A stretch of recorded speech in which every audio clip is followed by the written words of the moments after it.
Jean, chapitre 5.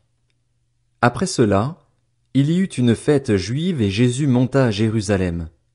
Or à Jérusalem, près de la porte des brebis, il y a une piscine qui s'appelle en hébreu Bethesda et qui a 5 portiques. Sous ces portiques un grand nombre de malades étaient couchés, des aveugles, des boiteux, des paralysés. Ils attendaient le mouvement de l'eau, car un ange descendait de temps en temps dans la piscine et agitait l'eau. Et le premier qui descendait dans l'eau après qu'elle avait été agitée était guéri, quelle que soit sa maladie. Là se trouvait un homme infirme depuis 38 ans. Jésus le vit couché et, sachant qu'il était malade depuis longtemps, il lui dit, « Veux-tu être guéri ?»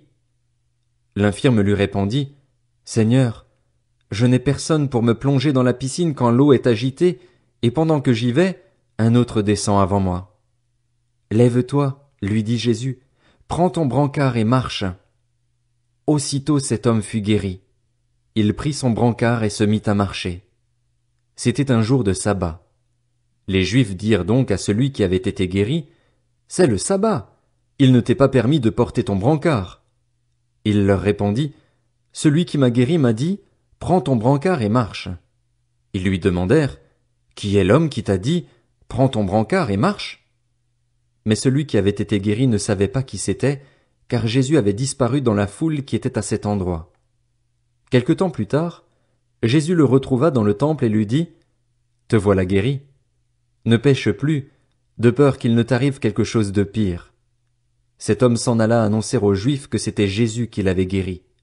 C'est pourquoi les Juifs poursuivaient Jésus et cherchaient à le faire mourir, parce qu'il avait fait cela le jour du sabbat. Cependant, Jésus leur répondit, « Mon Père est à l'œuvre jusqu'à présent.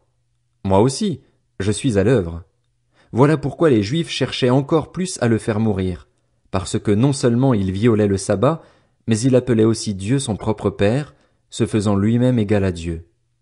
Jésus reprit donc la parole et leur dit, « En vérité, je vous le dis, le Fils ne peut rien faire de lui-même, sinon ce qu'il voit le Père accomplir. Tout ce que le Père fait, le Fils aussi le fait pareillement. En effet, le Père aime le Fils et lui montre tout ce que lui-même fait, et il lui montrera des œuvres plus grandes que celles-ci, afin que vous soyez dans l'étonnement.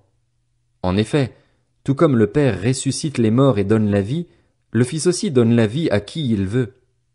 Le Père ne juge personne, mais il a remis tout jugement au Fils afin que tous honorent le Fils comme ils honorent le Père. Celui qui n'honore pas le Fils n'honore pas le Père qui l'a envoyé. En vérité, je vous le dis, celui qui écoute ma parole et qui croit à celui qui m'a envoyé a la vie éternelle. Il ne vient pas en jugement, mais il est passé de la mort à la vie. En vérité, je vous le dis, l'heure vient, et elle est déjà là, où les morts entendront la voix du Fils de Dieu, et ceux qui l'auront entendu vivront. En effet, tout comme le Père a la vie en lui-même, ainsi il a donné au Fils d'avoir la vie en lui-même. Et il lui a donné aussi le pouvoir de juger, parce qu'il est le Fils de l'homme. Ne vous en étonnez pas, car l'heure vient où tous ceux qui sont dans les tombeaux entendront sa voix et en sortiront. Ceux qui auront fait le bien ressusciteront pour la vie, mais ceux qui auront fait le mal ressusciteront pour le jugement. Je ne peux rien faire de moi-même. Je juge d'après ce que j'entends, et mon jugement est juste parce que je ne cherche pas à faire ma volonté, mais celle du Père qui m'a envoyé. Si je me rends témoignage à moi-même, mon témoignage n'est pas valable. C'est un autre qui témoigne en ma faveur, et je sais que le témoignage qu'il me rend est vrai. Vous avez envoyé une délégation vers Jean, et il a rendu témoignage à la vérité. Pour ma part, ce n'est pas d'un homme que je reçois le témoignage, mais je dis cela afin que vous soyez sauvés. Jean était la lampe qui brûle et qui brille, et vous avez voulu vous réjouir 1 heure à sa lumière. Pour ma part, j'ai un témoignage plus grand que celui de Jean. Ce sont les œuvres que le Père m'a donné d'accomplir. Ces œuvres mêmes que je fais témoignent à mon sujet que c'est le Père qui m'a envoyé, et le Père qui m'a envoyé a rendu lui-même témoignage à mon sujet. Vous n'avez jamais entendu sa voix, vous n'avez pas vu son visage, et sa parole n'habite pas en vous, puisque vous ne croyez pas en celui qui l'a envoyé. Vous étudiez les Écritures parce que vous pensez avoir par elles la vie éternelle. Ce sont elles qui rendent témoignage à mon sujet, et vous ne voulez pas venir à moi pour avoir la vie.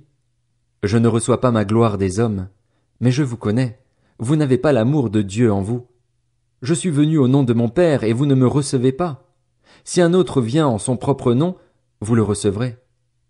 Comment pouvez-vous croire, vous qui recevez votre gloire les uns des autres et qui ne recherchez pas la gloire qui vient de Dieu seul?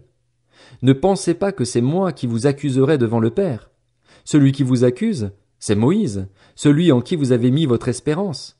En effet, si vous croyiez Moïse, vous me croiriez aussi, puisqu'il a écrit à mon sujet. Mais si vous ne croyez pas à ses écrits, comment croirez-vous à mes paroles?